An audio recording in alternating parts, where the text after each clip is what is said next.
I'm Beth. Welcome to my Mindful Yoga channel. This video is for people who are seated all day. So if you're sedentary and spend a lot of time sitting, of course it's best to get up and move around when you can, but I know you're tired too, right? So I'm going to show you some yoga poses, some stretches that you can do mostly kneeling or lying on the floor to really soothe the muscles that get tired from sitting all day, namely your low back, your hips, and also a little bit of neck stuff too. We're going to start with a 3-part move. This is going to be a variation on cat-cow pose. So we will start on the knees, and you can have your knees about hip width. You can adjust that to your body, to your desire. Instead of putting our hands in tabletop, we're going to place the hands really close to the knees. And then we'll go into our rounded cat pose from here. So this targets a little bit more the mid-back area for the stretch. So we're trying to really round as much as possible. Breathe into that. And then second part, we'll walk our hands out. We're going to walk our hands out not just to under the shoulders, but a little further out. So further out than our usual tabletop. And then in this variation of cow pose, rather than letting our belly sink, we're really going to let the chest sink toward the mat, drawing the shoulder blades together or toward together on the back. And then you can feel as if you're pulling your chest through. Maybe look ahead a little bit. The last part of this 3-part series is to keep the arms in this extended position. You might even find you want to walk them out a little further, and then send your hips straight back, but not down toward your heels. So straight back, your torso starts to sink down, and this is a little bit of a variation on puppy pose. And then we'll walk the hands in and start again. So you might feel this stretch move in different areas of your back, your spine, as you go through these 3 positions, rounding into your little tight cat pose. Walk your hands forward, sink your chest, pull your hands toward you as you do this. You could also think of this as kind of a plank or an up dog variation. And then keep your hands way out as you sink your hips toward the back. Send them back without letting them go to the heels, or at least not too much to the heels. You can let your head come between your arms if that feels right for you. Let's do this once more. Walk your hands in again. Round up into your tight little cat. And in all these moves, it's okay to wiggle, to explore. Even though we're in cat pose, you can do a little dog tail wag. Walk both hands out to your extended position. Lengthen your back. Let your shoulder blades come together. Push into your hands as your chest moves forward.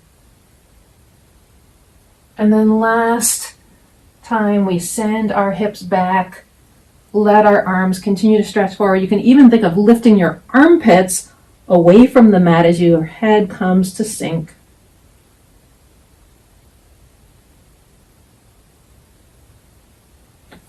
And then walk your hands in to come up. Next we'll come to a side lying position. So come to lying on your side. We'll start with our forearm, and then your legs can be bent or they can be more straight. It doesn't matter, whatever feels that you're balanced in your legs. You can start by resting your top hand on your side body or ahead of you if you need a little more balance. So I'm going to keep my hand ahead of me because from here we're pushing it into our forearm to try to stretch the ribs away from the ground. So this is the area we're trying to stretch. Now, if you have a little bit more space, you can slide your bottom arm in so that it's right under your shoulder and then push in. So you'll see this gives me a bigger stretch and I feel it more intensely on the side of the ribs. Now, if that doesn't work, you can stay on your forearm. You can also prop your forearm on a pillow or a block if you want a little bit more height, but not this much. If you're good here, we're going to be here a few minutes, so maybe not quite that long. This is a nice stretch because we do a lot of forward and back bending, but sometimes we forget about the sides. And the sides can actually get pretty taxed when we're sitting all day. And then a few options here. One option is to reach your top arm around the top of your head and gently increase the stretch on this side of the neck by pulling your head, real gentle pull, toward your feet. And then last option, you don't have to add these are just if you want to experiment a little bit more with the pose.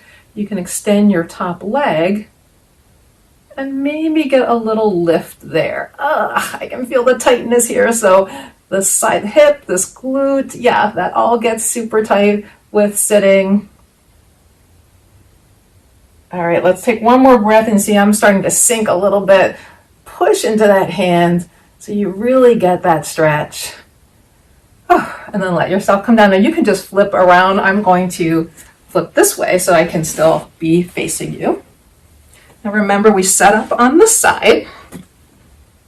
And to get the best stretch along the ribs, you do want to make sure you're not leaning back or leaning forward too much. We want to really try to target that side area. So we start here, adjust the legs to where it feels comfortable so you're not rolling forward or back.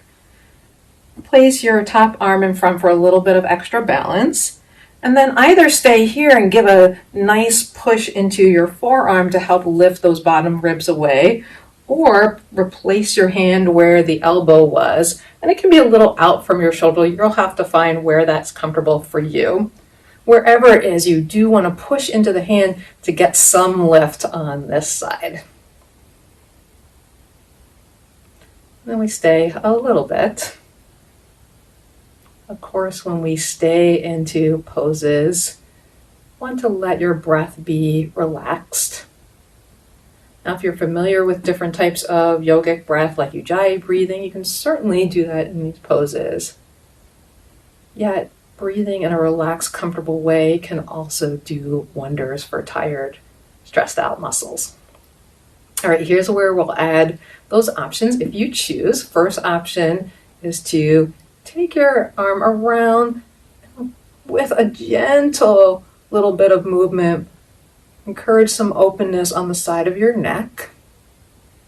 So your bottom hand is pushing in one direction, and then your hand is gently pulling your head, your neck in the other direction. And you might feel that intensify the stretch on your side if you add that element. Either still holding your head or releasing. I'm going to release. You can extend the bottom leg if you wish. And then you can see if there's any room to float this leg. That will really kick in the muscles of your outer hip. It's connected to your glutes, and all that's connected to your lower back. So it's great to strengthen these muscles, and that's what we're doing by lifting here, is adding a little strength. You can also throw a belt or a strap around it and use that to help. I wanted to keep this simple, no props today. All right, another breath or two here. And then allow that leg to come down. Okay, we'll come back up to our knees. And this time we're going to do a little lunge series. Now, my mat is thick enough, especially on this carpeted floor. If you need more padding, that's fine. You can double over your mat and get more padding under your knees that way. Or you can also put a blanket under your knees, any kind of cushion, as long as you feel stable. We'll step one leg forward into a lunge. You can start on whichever side. This is my right leg. And then you'll see it about in a 90 degree lunge. I want to actually set my leg a little bit forward so that my bottom knee is behind my bottom hip. And already I'm feeling that stretch move to the front part of my hip flexor. So first thing I want to do is my hands on the front leg, upright my torso. So you can see I have a little bit of a lean from my head to my hips. I'm going to push into my hands to allow my torso to stay upright over my hips. And again, I'm looking for this hip flexor stretch, and that just intensified it. Now you might see I'm wobbling a little bit. That's normal. We're asymmetrical. You might wobble. You can take your front foot and move it a little bit wider, more out to the edge of your mat, and that might help you feel more stable here. Now we'll take our hands on the hips or the booty and give our bottom we're always gentle when we're helping shift ourselves, a little gentle push forward. So we're still staying upright, head over hips. We're trying to move that forward. My front knee isn't really moving much. It's really the torso and the hip girdle that I'm trying to press forward to, again, find the stretch here. And then last little bit, should you choose to accept this option, keep your hand on your knee, so same hand as knee for support. Take your other hand up overhead. If it's tired, keep it right here. And then start to lean toward the same side as front leg, so away from the bottom knee.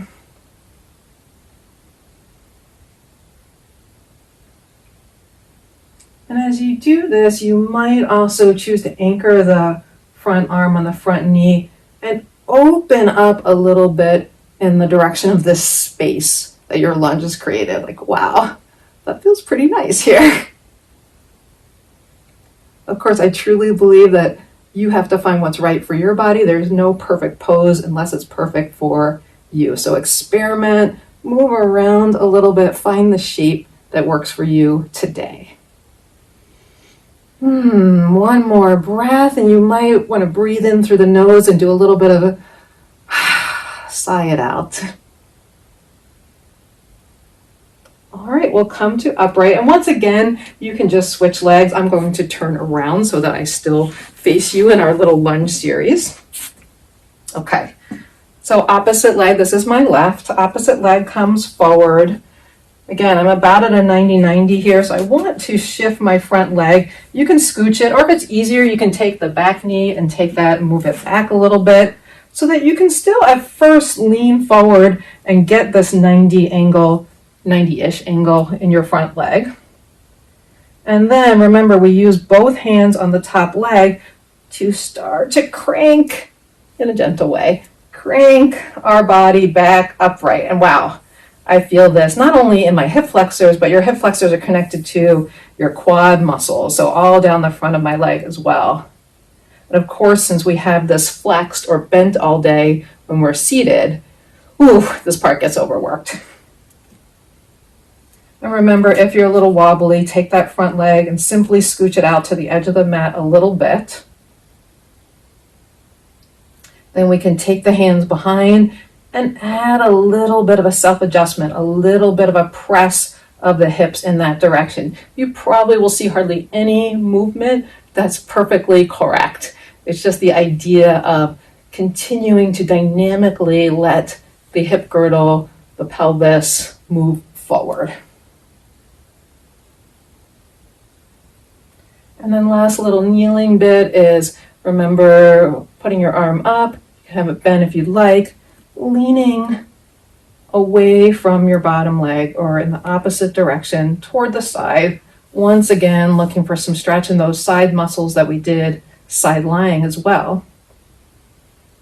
And then you can either stay leaning directly to the side or open your lean up a little bit. And notice how that changes direction, sensation for you, if it does. You don't have to keep your arm overhead. It can stay at your hip if that's preferable for you. One more breath. Sigh it out if you desire. All right, bring those knees in. We'll do a last little series on our knees. So if you need to come off your knees for a moment, go ahead. I didn't want to do this seated because we sit all day, right? So I wanted to get us upright so we stretch out those hip flexors. All right, so our last little bit kneeling. This again is going to be 3 different parts to this stretch. Although we might not do them all in a row. We might separate them a little bit more. Okay, so we'll start with some cat-cow circles. Let's put our hands to the side of our head. And I'll show you this from the side first, and then I'll show you from the front. So for our cat, we're going to tuck the hips, round the upper body a little bit. So I'm making a little C curve with my back. And then I'm going to circle my hips, open my chest forward as it comes front. So I'm doing a circle coming to the second side. And then as I come behind, I'm coming into a little C shape again. So I'm really making circles with my whole torso. They certainly don't have to look any particular way. Just moving your whole body. And there's a little bit of extension and flexion. All right, I think that was maybe 5. Doesn't matter exactly how many. And I'll face front and we'll go the other direction, obviously. So once again, round to start. And start to shift your hips to one side. And as you come forward, you lift your chest, lift your hips toward the front a little bit. As your hips come to the second side, you start to round, sending your hips and bottom back. So relatively fluidly. If your circle doesn't look like a circle, that's fine. As long as you're moving your body in space in some way that feels like it's soothing and stretchy for you.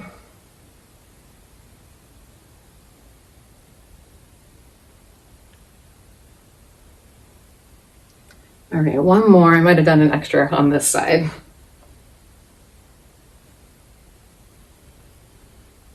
And then you can bring your hands down. I'll stay facing you. This can either be on upright knees or, if you prefer, seated on your heels. I like upright knees just because it gives us a little bit more of a stretch after sitting. We're going to do a little scrunch of our shoulders, so a little bit more neck work and a little bit of shoulders. So scrunch your shoulders and then draw them back. So you're both scrunching up and back. And we're going to raise the head so that the back of the shoulders forms a little pillow. And I'll show you this from the side too. And we're going to move the head around, and you can move the shoulders toward the head too, exploring anything that's there to explore. You can continue if you're having fun exploring. I'm going to come to the side. So from the side, I lift my shoulders, draw them back, and then I let my head come back. Not a lot, just enough so I can feel the back of my head grazing my shoulders. And I start to do this little exploration side to side. Really, it's like an excavation. And if you were here, you would hear all of the little cracks that are going on back there. Like, wow, I can feel this.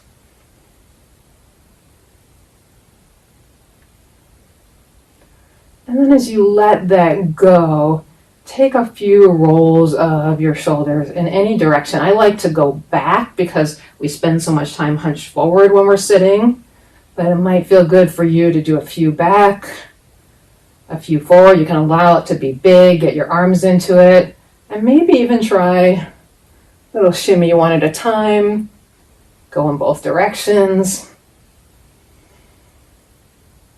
and eventually let your shoulders settle so that they're soft, not yanked down, but just soft, as if light hands were on your shoulders, letting them be in place. Last little bit, kneeling. This is going to be a variation on camel. One last little bit of stretch for the front of those hip flexors. So that's actually where we're going to place our hands. Place them flat right at that crease where your pelvis meets the tops of your legs. Place your hands right there. Push your pelvis into your hands. So it's similar to when we did that butt push before, but now we're going to push our body into our hands. And then continue to push into your hands, but start a backward lean, leaning any amount. So if you go, I don't know what angle I'm at right now, but if you go here and that's enough, that's good. Stay right there. If there's more space, you can explore that more space that's there. We don't want to take this into the lower back, so there's actually a little bit of a tuck to the tailbone, and that's part of the reason why your hands are there, reminding you to push and not let the lower back start to arch. So if you find going low is making you get a deep curve in the lower back, that's not what we want here. We want to stretch in the front. Come back up and we'll go down one more time. You might go down more or less this last time. Push into your hands, start to hinge back. Go less of a hinge if it helps you get more of a stretch, so more pushing. And you might have a little bit of a contraction in your glutes, but we really want this part to be lifting us. All right, release. Great news, time to go down to the floor. So we'll be doing a few stretches on the floor to finish. Come down to lying on your back with the knees bent.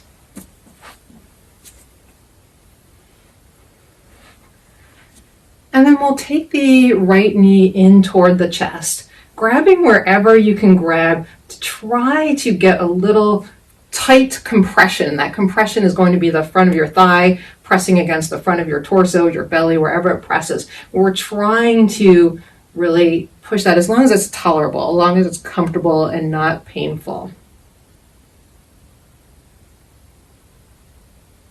And then slide your hands to wherever they can comfortably hold and bend straight in the leg a few times. Oop, there was another crack there. You don't want any pain in the knee, but it's normal to hear some cracks there, hear some popping and stretching sounds. Now you can point and flex. You can stay in the air and point and flex a few times. So notice we're just getting dynamic movement into the leg. Let's stay. Hold the leg again wherever you comfortably can. Do point and flex a few times. And with the leg, a little bit of flex in the leg. It doesn't have to be a severe flex. We're going to bend the top leg and place it on the ankle on the opposite knee in a figure 4 position. So you'll come down into the figure 4, let the knee open, and then we'll lift that leg off the bottom leg and come right back up. So a few times like this. Ankle to the top of the opposite knee, let the top knee open, stretch away, bring the leg in, back up.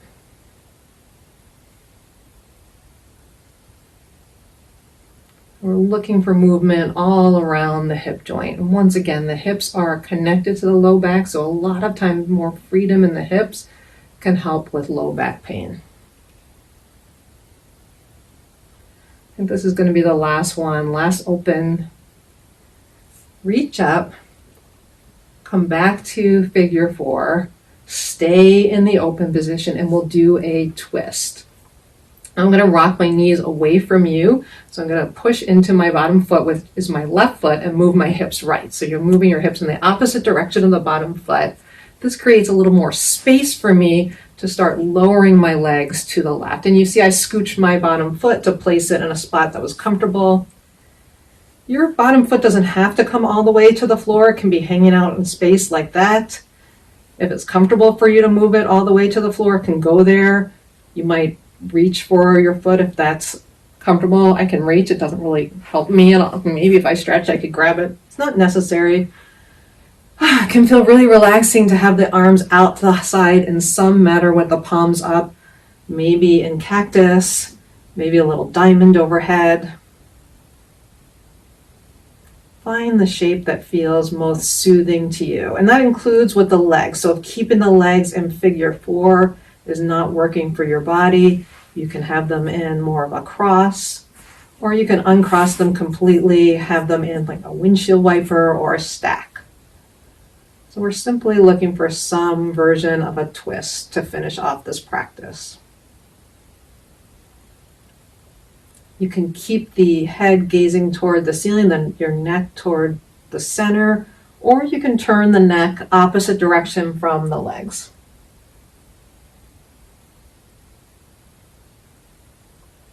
Take a last good, comfortable breath here.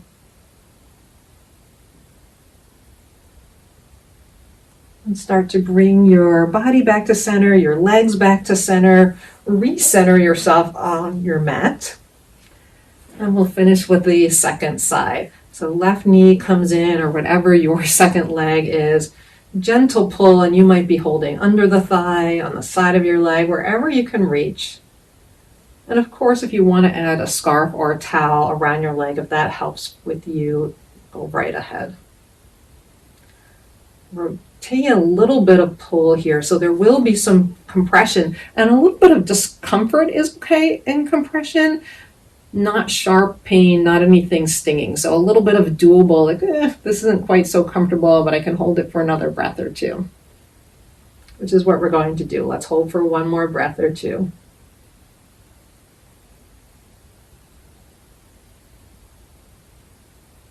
Okay, then we'll start to bend, straighten the leg, hold wherever you can. And it's really actually not completely necessary to hold.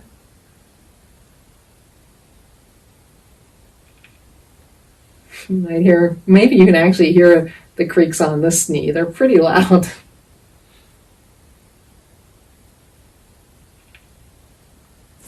Let's do maybe one more, and then keep the leg there. Hold if you'd like, and start to point, flex the foot a few times.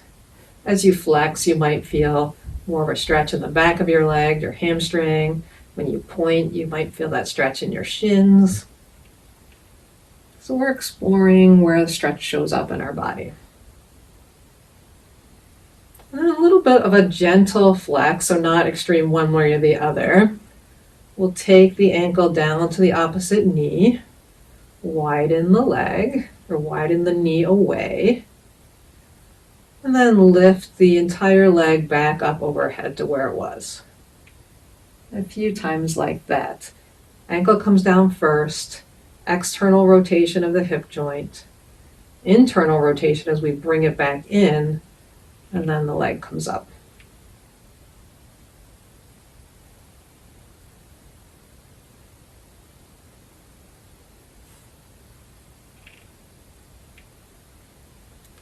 All right, so I think I've been counting this time. I think this is 4.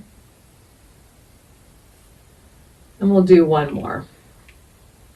I'm doing about 5 of these dynamic moves. There's no magic to that number.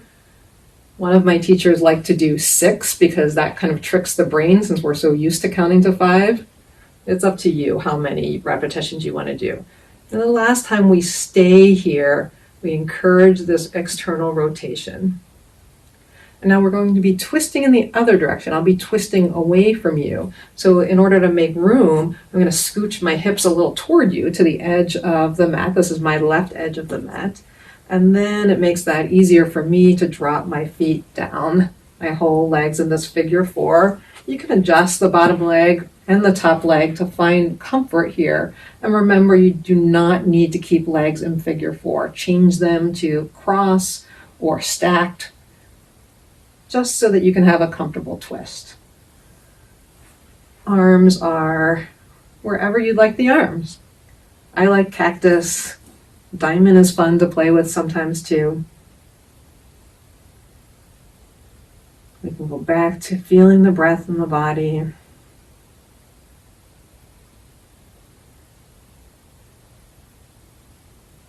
might be a little bit of intensity of this twist. We can breathe into that effort.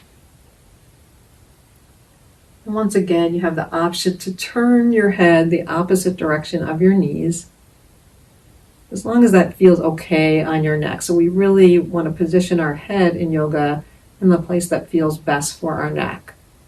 Sometimes what feels best is no stretch. Sometimes what feels best is a bit of a stretch. All right, let's try one more breath here. Sigh that out. And once again, help your legs back to center. Put your feet on the ground. And to finish, I suggest you lie on your back a few minutes, maybe with the soles of your feet together and the knees open. So once again, this is external rotation. It can feel like a good stretch on the inner thighs. You can also support your legs here. If this doesn't feel like a good place to rest, I want to give you a couple other options. You can also have the feet on the ground a little wider than hip width, maybe to the edge of your mat, and knees rest toward each other. So for some people, this internal rotation feels better. Hands rest on your body or by your sides. And then of course, you can also have your legs stretch out long in a more traditional Shavasana. And sometimes I like to have a little bit of a loose cross to my legs, and that can feel like a different kind of stretch than cobbler or butterfly pose. So take a moment to find your rest pose. I'm going to come up to seated and say goodbye to you here.